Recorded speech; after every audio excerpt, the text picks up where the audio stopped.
Is your foot up? What, Craig? Is your foot up? Yes, sir. I'm getting it up right now. Here's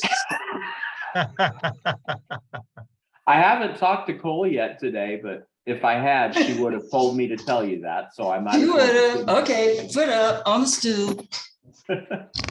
Following your rules. Well, good to be back with y'all. So way back, January 5th, 2 weeks ago, we looked at Jacob and his marriages to Rachel and Leah and that competition it creates between the two of them wanting to give Jacob sons, where Leah can bear sons, gives him 4 sons, and Rachel has none. That's pretty much how that started. Now we'll continue with the next part, which is just Rachel said, "Here's my slave girl, Bilhah. Come into her, so that she may give birth upon my knees, so that I too may be built up with sons through her." And she gave him Bilhah, her maid, as a wife, and Yaakov came into her, and Bilhah became pregnant and bore Yaakov a son. And Rahel said, "God has done me justice. Yes, he has heard my voice. He has given me a son." Therefore she called his name Dan. He has done justice. And Bilhah, Rahel's maid, became pregnant again and bore a second son to Yaakov. And Rahel said, "A struggle of God have I struggled with my sister. Yes, I have prevailed." So she called his name Naphtali, my struggle. Now, when Leah saw that she had stopped giving birth, she took Zilpah, her maid, and gave her to Yaakov as a wife.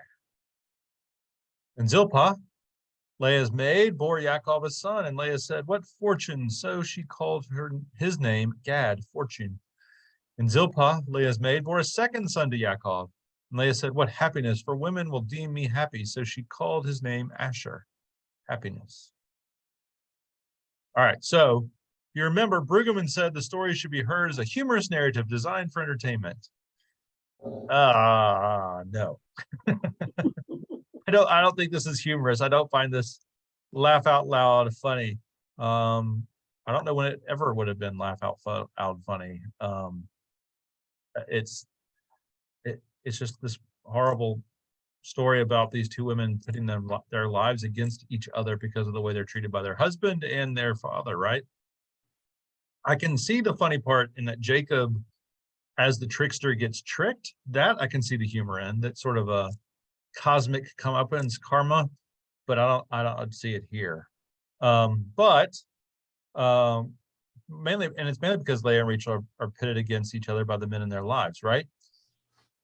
Again, I don't find it humorous. Too many people are hurt and used trying to get Jacob his son or his sons, or all this craziness that's going on, handing out handmaidens and wives and everything else.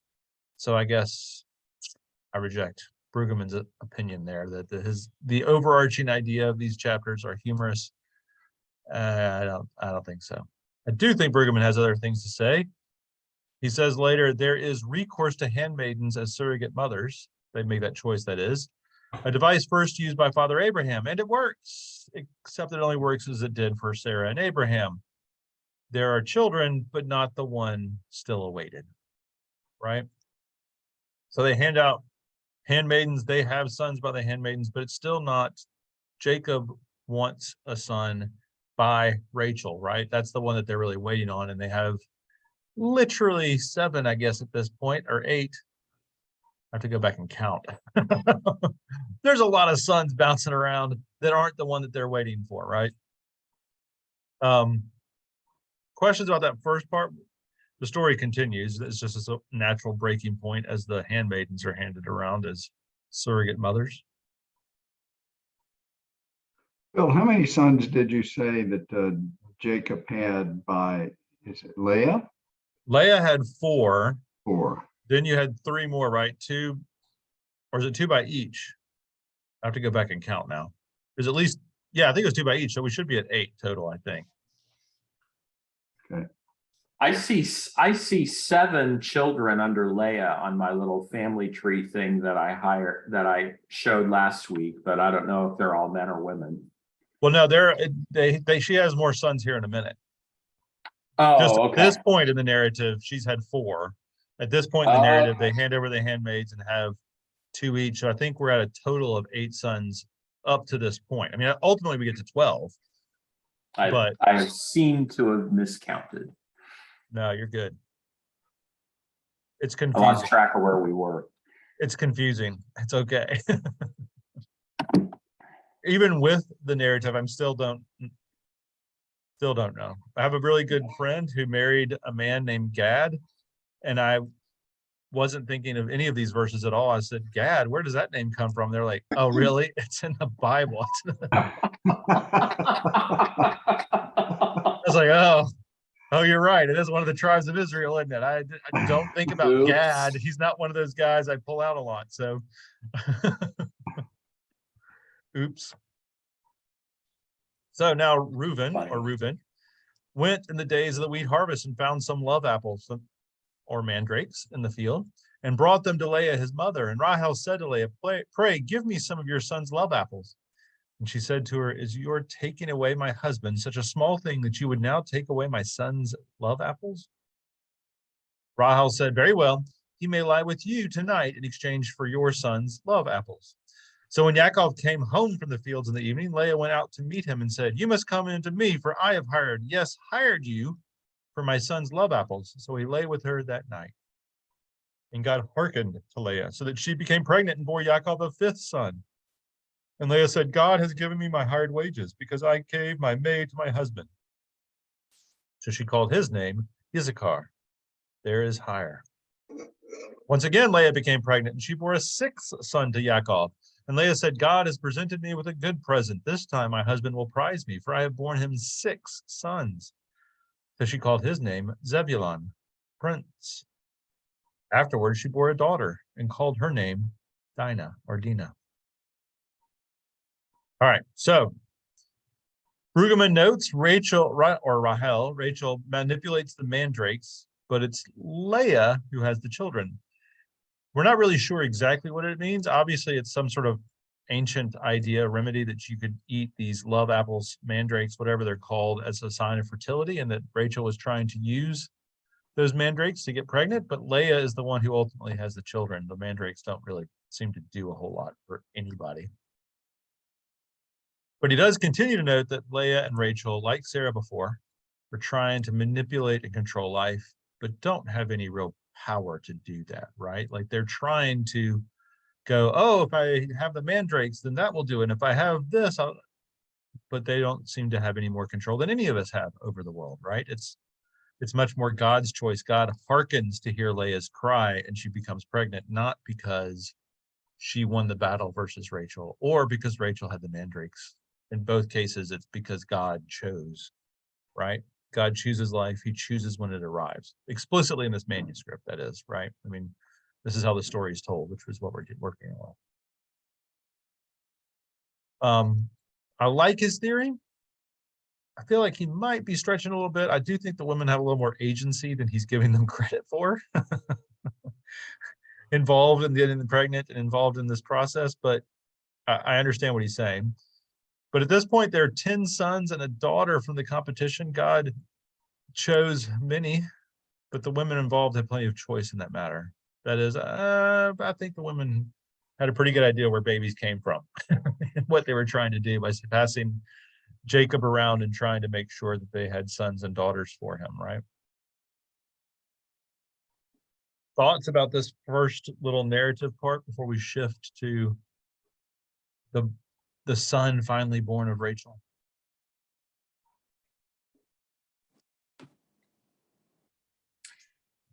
It's interesting. I will say this. I read 3 different commentaries to try and see if there's anything in here that I'm missing. And every single person that I read, all these commentators and all their big books and all these things basically did the same thing. It was like, that's the story. There are times when we can wrestle with the story and there's details about the story that you go, oh, what does that mean? And what does this mean? But in this case, they had kids, right? I mean, there's not as much nuance to it, or what does it mean for theology or history or anything else. It's just not as rich as some other areas. Well, it seems like it's definitely told from the male perspective. Yes. So we're really I'm not sure we're getting you know exactly the way Rachel and Leah, not to mention the handmaids, we're looking at the whole thing. Oh, yes. That's a guarantee. That's a guarantee. But it still makes you wonder how much is Jacob manipulated here in some of that, in that the sister, like, she's saying, okay, you can have him, he can sleep with you tonight if you give me the love apples. You know, like, Right. she say, okay. So she can tell him, okay, it's my sister's turn tonight. I mean, it's Yeah. I don't think this will go over today. Well, no, that would not work out. Not at all. No. There wouldn't be any of those other people. Oh, man. No. It was, yeah. Yeah, it's definitely told from the male perspective. The women definitely have plenty of agency and are plenty involved, and all at the same time. What a mess, quite frankly. It's just a mess of back and forth and pushing each other and taunting each other and everything in between. You know, and to this, I don't know what quite to make of this, but to this thought about this is all God's plan, and you know, so God works for life and God works for justice or whatever. I mean, the other night in EFM we did a theological reflection on Groundhog Day. Oh yeah, yeah. And you know, to me, it's like Jacob is stuck in this rut. You know, he wants the child by Rachel, and yet, you know, he keeps going down these roads that don't lead him to that result. And only when God decides it's time does that happen. to me, that's a sort of part of the point of this thing, is that everybody, it reminds me of what's going on at Davos. Everybody's trying to change the world. But when you get right down to it, it's God who does this. But I don't think Davos has been very successful in changing the world. They never can agree on anything. That's my point. That's my whole point, is that we are not in charge. Yeah. Ultimately God. Mhm. Yeah. Except, how does God work in the world? Through us, but we have to be sure we're listening. Be sure we're listening. That's right. Instead of our own, what we want to happen. Well, I mean, I think to a certain degree, we can certainly say both sides of this theory, right? Like that God is in charge. I think that's certainly one that we would all agree on. And it's also, we can make a mess of things, which is pretty much what's happened here, is the same that's happened with, you know, Abraham and Sarah have Ishmael, or choose to go that whole sidetrack. And God's like, that's not what I told you I was going to do. You went and did your own thing. I'll work with Ishmael. I'm going to love the children that are there. But that doesn't mean that was what God exactly had in store, right? The plan can get a little bit wonky because of our choices, not necessarily God's choices. Isn't that what happened here? Oh, I think so. Absolutely think so. Yeah, and there are a lot of people who go off on the wrong track thinking they're doing what God wants, but it may be more what they want God to want. Yes. Exactly. Exactly. Yes, well said. Mhm. And the other point, Lynn, is why doesn't God listen? Why should he? Well, I mean, when we tell him what we all do, I think, it's sinners. We tell him what we want, and he doesn't always want that. Yeah, Amen. that's true. You can't blame him. Yeah. Hmm. So Freetham notes that while there are many sons, Jacob is barely present, which is sort of what we've been noticing, right? Like he is absolutely passive in this whole bearing of children thing, other than like, well, you have to go over there now, you have to come over here, but he is totally secondary in his own story, right? We're still, and this is the one that I think Freetham notes correctly, right? Leah has to buy his affection with the mandrakes. You know, like the only reason he's even willing to go see her is because he basically buys the mandrakes, and her sister Rachel basically goes, well, you have to go see her tonight. But there's as he says, but that we see no sign of Jacob's love for Leah ever, which is the true tragedy of the story, really, that she bears him 6 sons and a daughter. Oh, 7 by the time it's all said and done, and still doesn't ever seem to be matter of any import or matter to Jacob at all. And it's not clear, you know, where the true tragedy across the board is. It's sort of like, well, these kids are innocent bystanders as well. He has all these children but they're not the ones he wanted. So they just more or less get passed over. Certainly we see that by the time we get to the Joseph story, there's some repercussions for Jacob's choice to favor one over the other 10, 11. So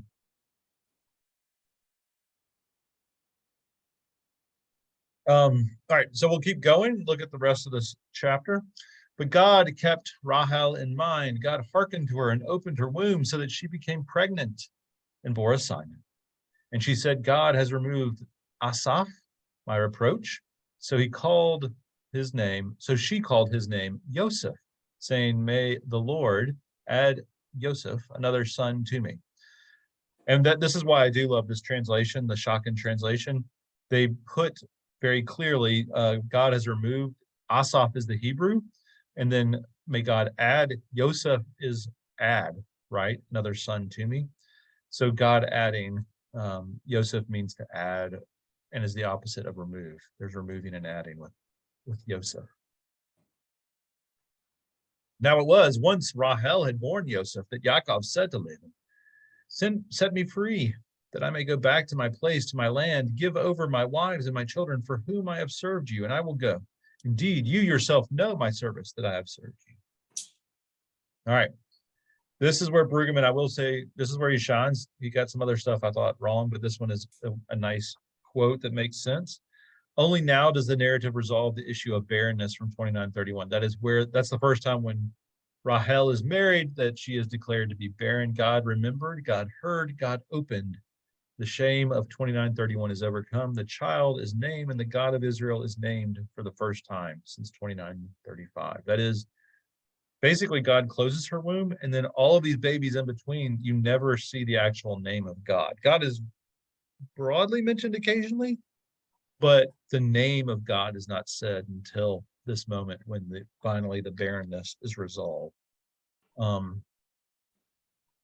And then he goes on, the 2 mothers of Israel, the loved and not loved, the beautiful and not beautiful, discovered together that barrenness is not a problem for human solution. New life is God's gift.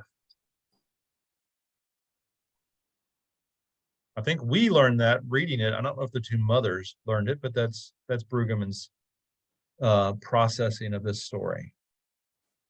But the interesting thing is, once the awaited child, Joseph, arrives, Jacob immediately decides that it's time to go home. He almost seemed to be waiting until Rachel got pregnant and had a baby. That was some threshold moment for him, for sure, right? That he was waiting for that time. And then this is one that actually Brueggemann brings up. It's just a funny quote. Luther asks, does God have no other occupation left than to have regard for the lowliness of the household?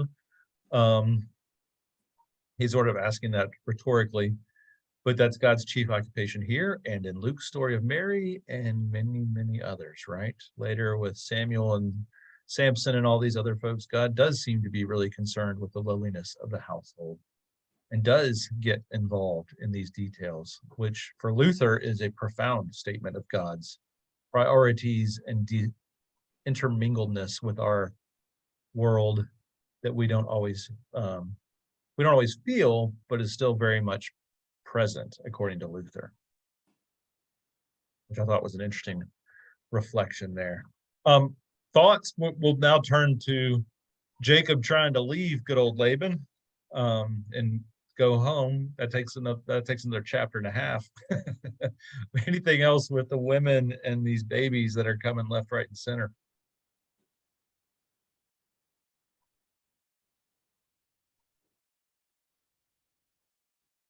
Still stuck on this God have no other occupation left than have regard for the loneliness of the household. Yeah, it's a good line. That's powerful. Mm-hmm.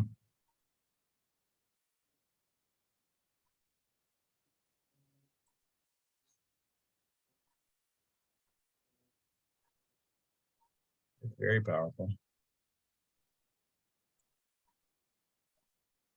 Before we move on, I'm caught up on in regard to the lowliness of the household. Exactly what are we talking about when we say the lowliness of the household?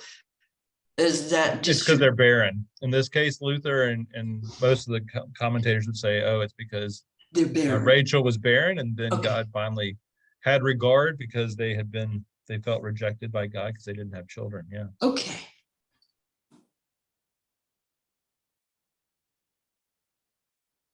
Thank you. But I do think Luther probably would have broadened that and said also just a poor and destitute or different household. I think in this case it's specifically about, a household in distress, but I think he would expand it to include a lot of other households. I think he intentionally left that open. Hey, one thing, I'm in a ladies' Bible study, and we're doing Women of the Bible, and right now we're on Rachel and Leah. And so, but we just started that, and one of the things in this chapter that we read was the theory that God blessed her because with the children because she was unloved, and that was the reason that she was able to have all these children. It was kind of the reward because at that time it was considered to show that you were in God's favor, producing Right. children. And she never really, you never get the feeling that she was that loved by her husband. He was Certainly not for Leah. No. Yeah, she was tricked into that. He was tricked into that marriage, and obviously he slept with her because she kept producing children. But so it was, you can't help but feel a little sorry for her. She was in a bad situation, not of her own doing initially. So I wonder about the children. yeah. Just so many, what kind of love they were getting Yeah. from the mothers, from Jacob. Yeah. What happened to them? Other than the fact that they were born, there's really nothing much mentioned. So, Right. Not at all. Well, there was a lot of jealousy because of what happens later with Joseph. I mean, there was right. the jealousy of knowing who is favored, which children are the favored ones, Rachel's children. So it's a complicated situation. Well, it is. And what about Jacob? Okay, tonight you've got to go here. Tonight, tomorrow night, you're going to go there. And what if he has a headache, He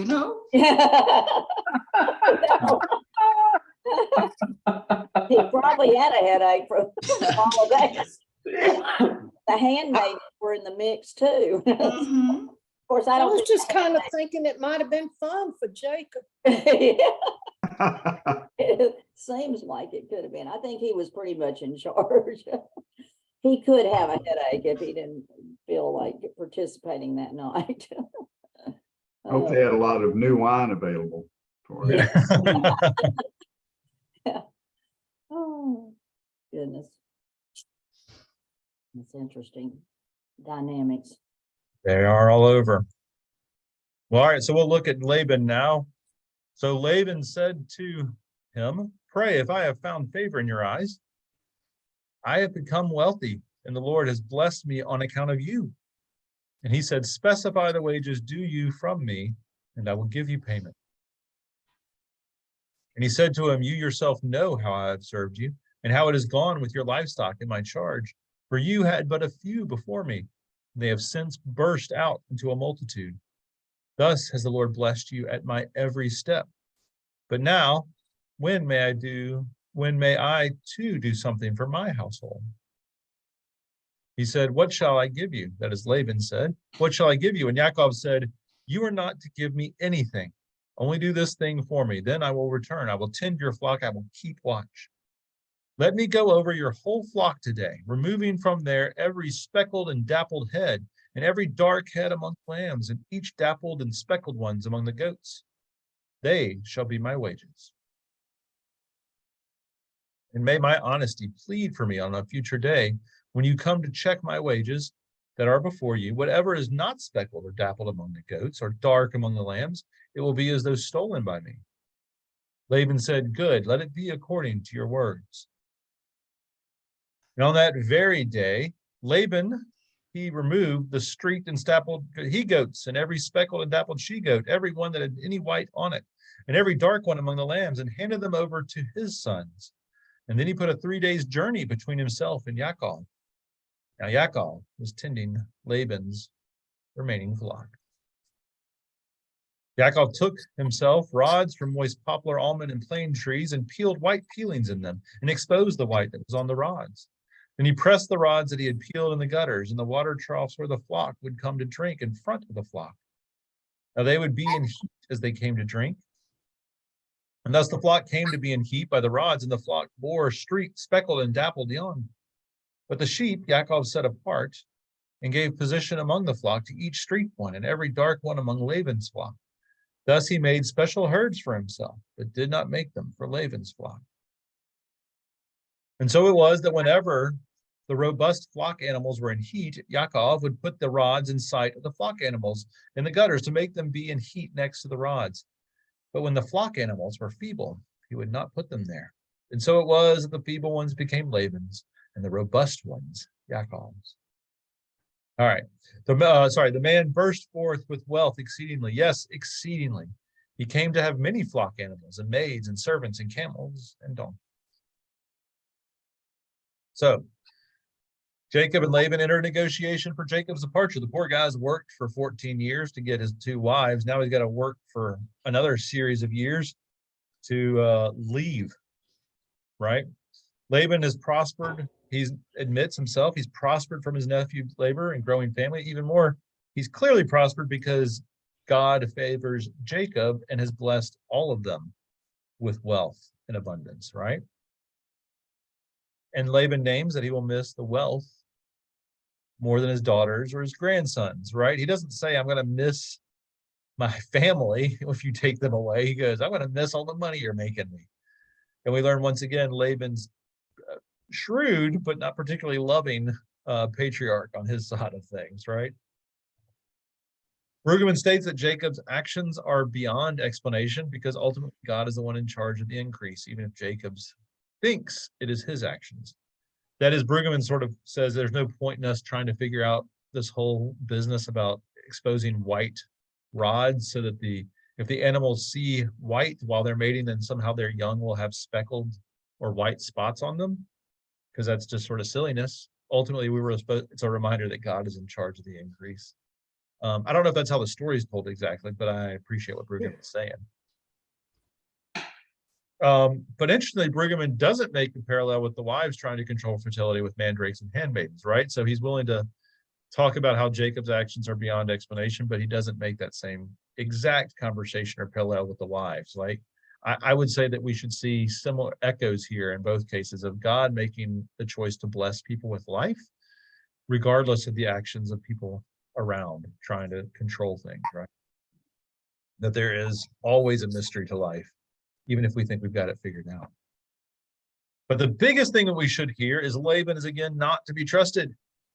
They make the agreement. The agreement, if you remember, is Jacob says, I will take all the speckled goats and all the black sheep, basically, right, out of the flock. That'll be my payment. All the ones today that you have, I'll take those and then I'll go raise them and that will be my payment. Laban immediately goes, takes the speckled goats and the dark sheep out of the flock and hides those wages, the wages he had just promised to Jacob, away with his sons, a 3 days journey from Jacob. So he literally reneges on his promise as soon as the promise is made. Laban's not a great cat, to say the least. And once again, Jacob gets it honest. It's his uncle, right? His mom sort of told him how to do these kinds of things. Laban, you got to wonder about Laban and Rachel, I mean, Rebecca rather, because they are, wow, they are shrewd, if not outright treacherous dealers. But Jacob's plan works anyway, despite Laban's treachery, right? He's given no speckled goats and no dark sheep, but somehow figures out a way to have nothing but speckled goats and dark. Preetham does note Jacob separates the weaker animals and breeds only the strong animals for his purposes. Hence, over time, Laban ends up with feebler animals. Jacob has the stronger ones, ironically mirroring Laban's manipulation of weak Leah.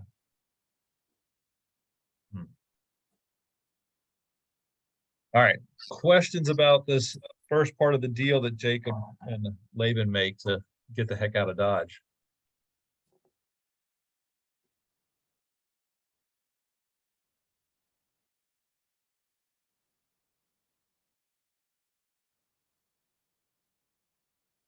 The original genetic engineering, Mhm. as they try anyway. Which I will say, incidentally. Oh, go ahead. I was just gonna say, it's just a lot to follow. It is a lot to follow. And I'm not sure that it's worth the investment to follow all the details of it. Well, that's what I was just gonna say, is I'm not sure what fruit there is to pick from this. I think this is more where you need the broad strokes of Jacob and Laban make a deal. Laban reneges on the deal, but Jacob is still blessed with bigger, stronger animals at the end of the day. Right? Doesn't it mean that he tricked him also? Yeah, Jacob tricks him back effectively, yes.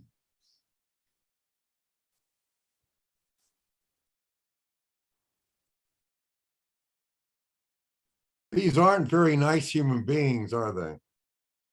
No, this is if this is family, they're not much of a family, are they? No. They're definitely human though. Yeah, they're Yes. definitely human. But there's also, again, let me go, Reuben and his comedy, okay? I mean, this is tragic, Yeah, no, okay? I it mean, is when you tragedy. think about it, this is really tragic. Yes. Yeah, I don't Okay, I don't think, unless it is, even if it's pure slapstick, it's still tragedy. I'm not laughing, No, okay? Yeah, I'm not laughing, Bill. no, neither am I. Neither am I.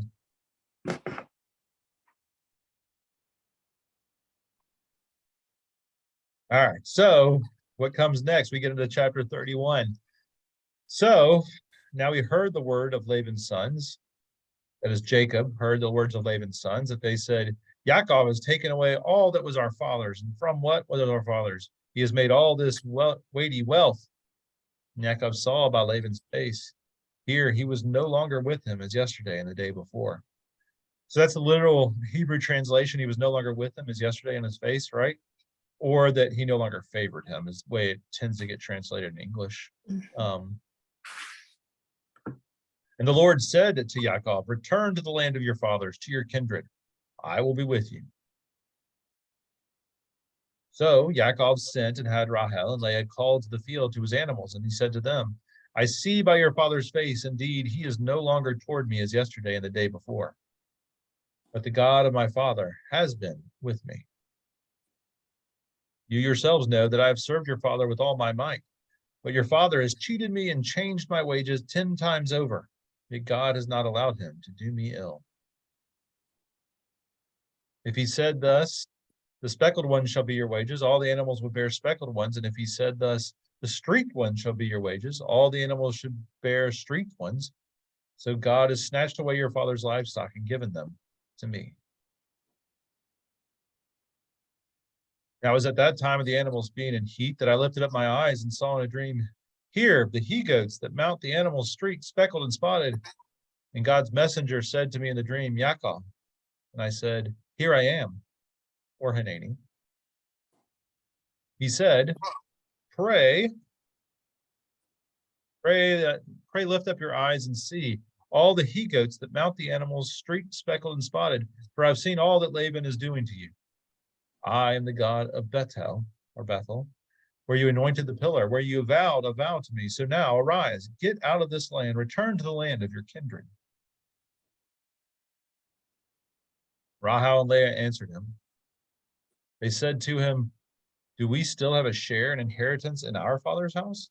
Is it not as strangers that we are thought of by him? For he has sold us and eaten up, yes, eaten up our purchase price, or dowry, right? Indeed, all the riches that God has snatched away from our father, they belong to us and to our children. So now whatever God has said to you, do.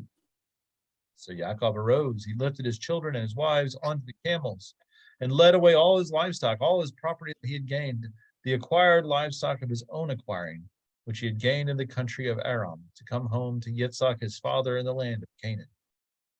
Now Laban had gone to shear his flock, and Rahel meanwhile stole the teraphim, that is the idols, that belonged to her father.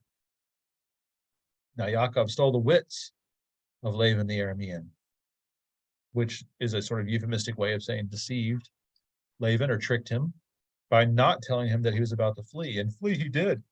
He and all that was his. He arose and crossed the river, setting his face toward the hill country of Gilead. So, while the sons of Laban complained about being robbed, his daughters complained that Laban has used them and devoured their dowries. Oh, man. This is, again, tragedy on tragedy for this family. There's no love for the father. No love. It's all about wealth and money and power and control, but there's not a lot of love anywhere in this narrative. God is credited with the abundance and to a certain degree the theft, or at least abetting it, right? Like, oh, God saw that he was trying to trick you, so God just helped you more in the process of taking stuff from your father-in-law. I don't know if I agree with that assessment. That's what the text certainly would say. But that's how Jacob and how the story sees it or understands the narrative to go, right?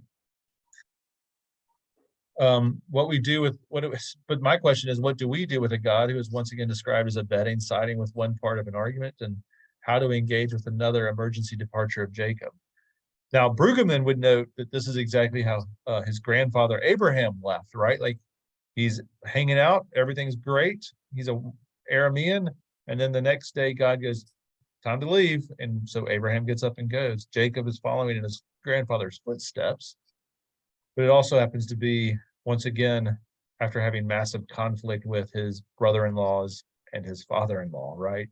Once again, he finds himself, maybe not by his choice this time as much as the last, but he's once again in conflict with his family, which seems to be the hallmark of Jacob's life.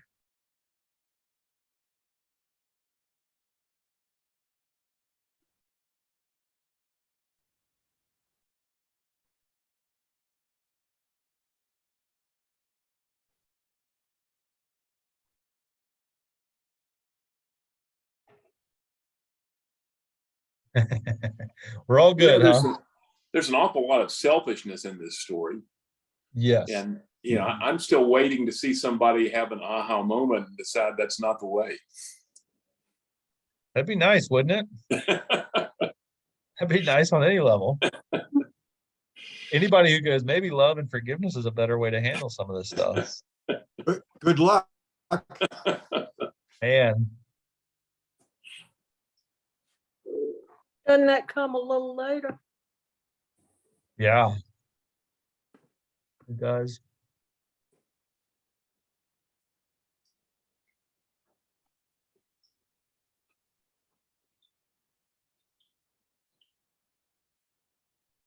All right, so we'll look at the second half here of the story. So Laban was told on the third day that Yaakov had fled. He took his tribal brothers with him and pursued him a 7 days' journey and caught up with him in the hill country of Gilead. But God came to Laban the Aramean in a dream of the night and said to him, "Be on your watch, lest you speak to Yaakov, be it good or ill." When Laban caught up with Yaakov, Yaakov had pegged his tent in the mountains, and Laban, along with his brothers, had pegged his tent in the hill country of Gilead. And Laban said to Yaakov, "What did you mean to do by stealing my wits and leading my daughters away like captives of the sword?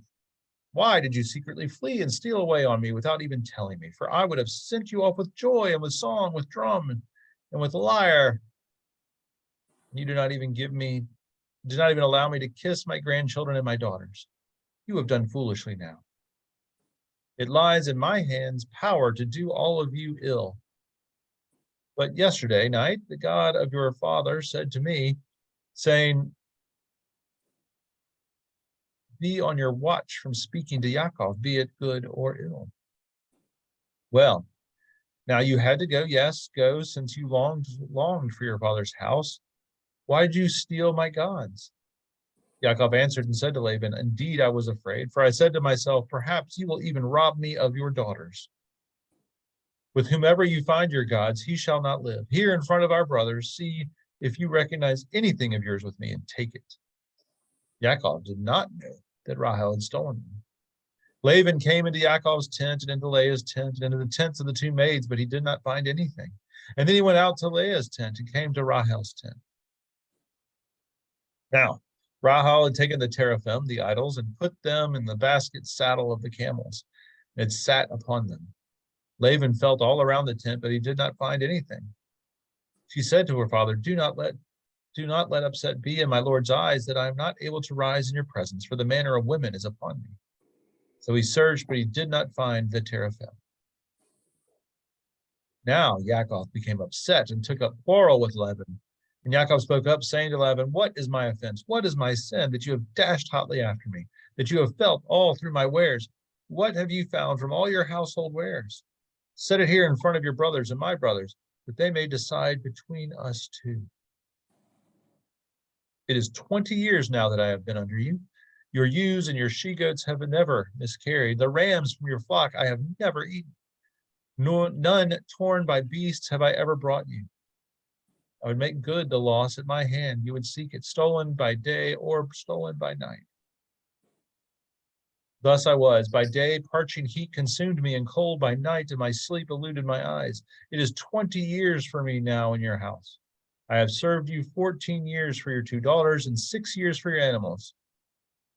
Yet you have changed my wages 10 times over. Had not the God of my father, the God of Abraham, and the terror of Yitzhak been there for me, indeed, you would have sent me off now empty-handed.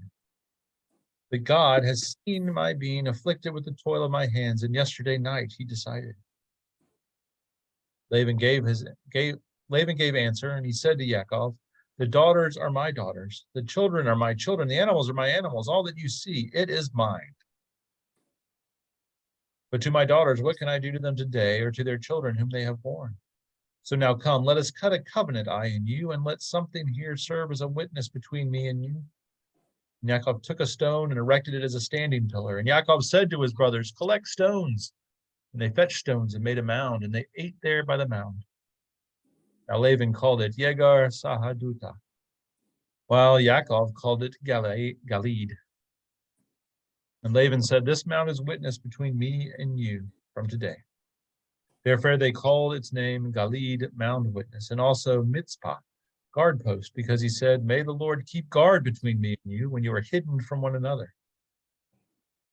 If you should ever afflict my daughters, if you should ever take wives beside my daughters, no man is here with us, but see, God is witness between me and you."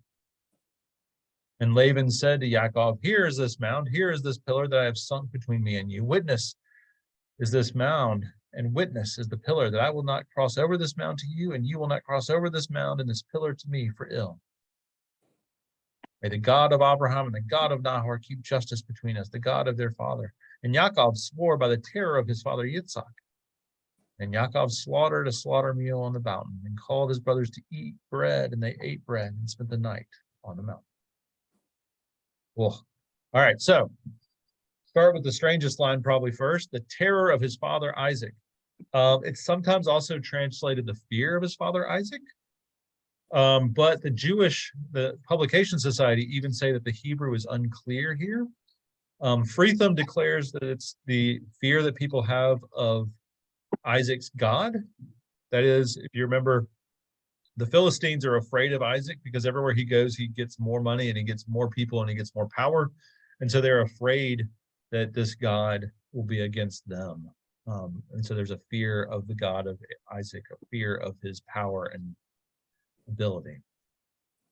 It's still just a weird line. It doesn't appear later, so it's something that seems to be pretty unique to this story. But what we really have is an extended accusations between the two men, with Jacob refusing to back down, and ultimately the narrative supporting him in his claims, right? Brueggemann declares the God of Jacob orders and transforms the affairs of history. By contrast, the household gods of Laban do nothing. They must be protected even by a menstruating woman. The fortunes of this family depend upon the contrasting character of God and the gods. The one thing we can say is, and it's probably the harshest thing that I have read in a long time really in the Bible, Laban clearly still thinks of everything as a possession instead of people. At one point he even says, your wives are still my daughters, your children are still my children, your animals are still my animals, right? Everything is his. He has this bizarre belief that he owns everything.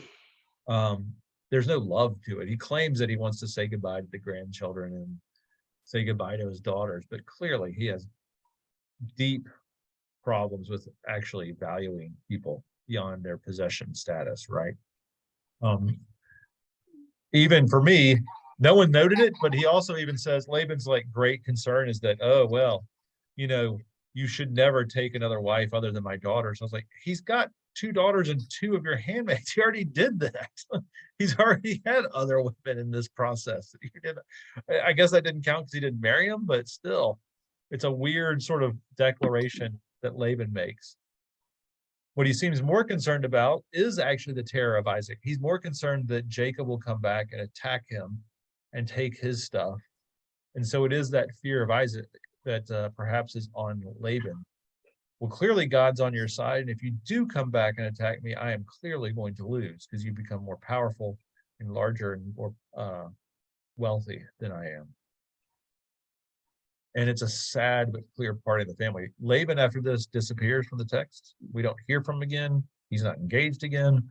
And no one seems to be sad about that separation from Laban. Well, that's chapters 31 and 30 and 31. We buzzed through pretty quickly, but I buzzed through them in part because, what do you say about all this, right? It's pretty tough. Well, I mean, those sisters had to be devastated by his betrayal in the very beginning when Rachel thought she was marrying, and then it turns out her sister is the one that's married. I mean, he betrayed both of his daughters. Yes. A long time ago. Just can't make this stuff up. No. He's been that way the whole time. Yep. Well, and the hard thing is there is a question of custom and tradition that you don't marry the younger daughter off. That's something that Laban claims is a tradition. Right. And so you go, okay, well, maybe Laban was following that, but the problem is every chance he gets to redeem himself, makes it worse. He does not redeem that initial betrayal. He tends to just pile on and make each of those things worse. Like, well, they're not your wives, they're my daughters. They're not your grandchildren, they're, not your children, they're my children. And all that kind of ownership claims and declarations does not redeem Laban at any point. And he was not honest about the fact if that was the tradition. He didn't say you're going to have to take the older sister before you get Rachel. He just tricked him. He didn't come out and tell him that. So he was a trickster. Jacob was tricked by a trickster. So, Jacob was a trickster too. Yep. Mm.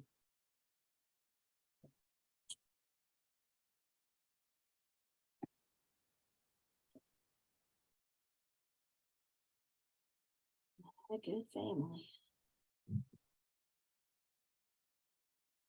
So next week, we get back into a little bit more narrative stuff that is interesting. We get back to the brotherly reunion with Jacob and Esau, or whatever that reunion will be. We get wrestling with God in the night. We have stories that are a little bit more interesting, and not that these aren't interesting stories that we just had, but I don't know. There's more to engage with the tale itself. These narratives are ones that you sort of go, I don't know what to do with that. So, other than he had a lot of sons, and he ended up with a whole lot of animals in his 20 years with Laban, right? All the speckled ones. Yeah.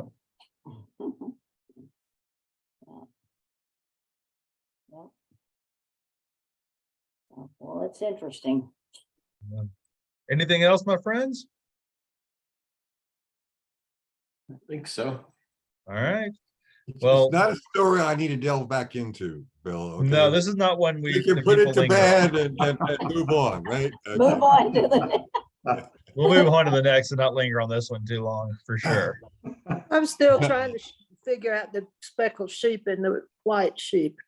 Good. If you figure it out, let me know, and let pretty much every biblical scholar on the planet know. I think that's one that It's everyone's just questioning. overwhelming. Now we got to have that. It is. But he was a smart farmer or shepherd to separate the weaker and not allow them to reproduce, because that's what farmers do. If they do have weaker ones, don't they, Selden? Yeah, you don't keep the weak ones. They don't do any And good. you wouldn't want them to reproduce, and so he was smart. That Get part he rid of was 'em. smart. I don't know how that other worked out with them. Yeah, the speckles, who knows? But the for sure, the basic genetic breeding practice he gets right, for sure. Just It's more calming to watch all creatures great and small. love that show. I do too. Good I show. do too. It's a good show. Those are my kind of sheep. Yeah. I got tickled at them this week. This poor woman couldn't figure out why her calves were dying or calves, and she was giving them what she thought was medicine. It was poison. I know she couldn't read. Oh, Mhm. Yeah, that's a good story. That's a good series though. But this goes to show you there's a lot that people don't know about animals, and Yeah. you just have to go with the best ones, because if you don't, they'll wean themselves off. Yeah. So, interesting. yeah. All right, my friends. Well, have a great day. We will Thanks. see you Sunday, if not before. Thank you, Bill. All right, Bye. bye. Bye. Bye. Bye.